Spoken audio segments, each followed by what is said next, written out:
Hi guys, I am here with daily use English speaking practice sentences.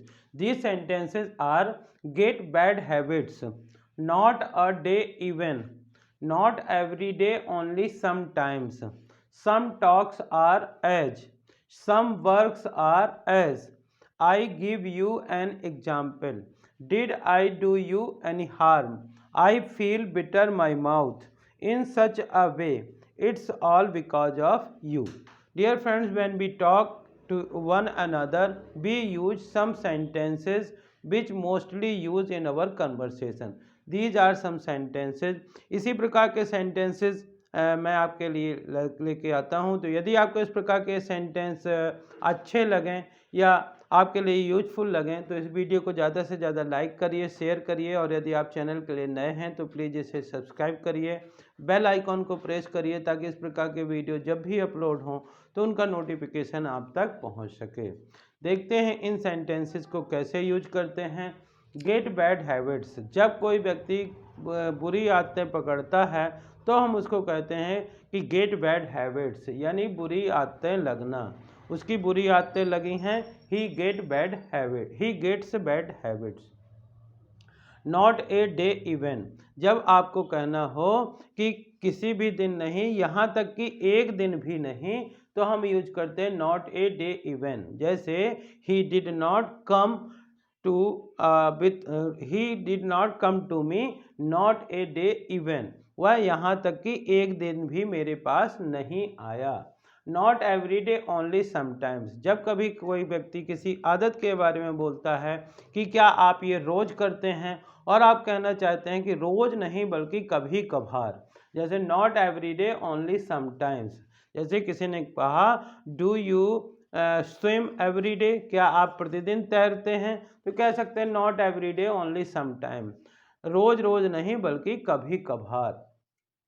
Dear friends, जब हम किसी से कोई बात करते हैं तो एक ऐसा कहते हैं कि कुछ बातें ऐसी होती हैं जिनको हम सबके साथ शेयर नहीं कर सकते हैं। तो यदि हमको ये कहना है कि कुछ बातें ऐसी होती हैं तो इसको बोलेंगे सम talks are age.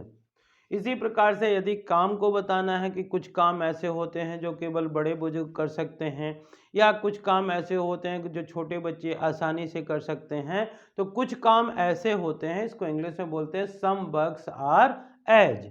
Some works are age which only old people can do. इस प्रकार से जब हम किसी को कोई बात समझाते हैं तो उसको एक उदाहरण देते हैं, और हम यदि कहना चाहते हैं कि मैं आपको एक उदाहरण देता हूं तो इसको बोलेंगे I give you an example. I give you an example, मैं आपको एक उदाहरण देता हूं। जब हम किसी को कोई नुकसान नहीं पहुंचाते हैं और फिर भी वो कुछ हम पे ब्लेम करता है तो हम बोलते हैं मैंने आपका क्या बिगाड़ा है। तो इसी को इंग्लिश में बोलते हैं did I do you any harm, क्या मैंने आपका कुछ बिगाड़ा है या मैंने आपका क्या बिगाड़ा है। इस प्रकार से कभी कभी व्हेन यू फील फीवरिश, जब कभी आपको बुखार टाइप का होता है, when you are not feeling well, जब आपकी तबीयत ठीक नहीं होती है तो आप कहते हैं I feel bitter my mouth. I feel bitter my mouth मतलब मेरा मुंह मुझे कड़वा सा लगता है। तो इस प्रकार से बोल सकते हैं। और जब हमको बताना हो, तरीका बताना हो कि इस तरह से, तो इसको इंग्लिश में बोलते हैं इन सच ए वे। जैसे you can do this work in such a way, आप इस काम को इस तरह से कर सकते हैं। और जब कोई काम किसी के कारण होता है तो हम उसको ये बोलते हैं it's all because of you. It's all because of you मतलब यह सब आपके कारण हैं। जैसे मान लीजिए किसी ने आपको अच्छी एजुकेशन दी है और आपको अच्छा जॉब मिला है, तो आप अपना ग्रेटनेस बताने के लिए, अपने थैंकफुल बताने के लिए कह सकते हैं कि sir it's all because of you, यह सब आपके कारण हुआ है। So dear friends, I hope कि आपको इस प्रकार के ये सेंटेंस पसंद आए होंगे। यदि पसंद आए हों तो इस वीडियो को ज़्यादा से ज़्यादा लाइक करिए, शेयर करिए, और यदि आप चैनल के लिए नए हैं तो प्लीज़ इसे सब्सक्राइब करिए, बेल आइकॉन को प्रेस करिए ताकि इस प्रकार के वीडियो जब भी अपलोड हों तो उनका नोटिफिकेशन आप तक पहुंच सके।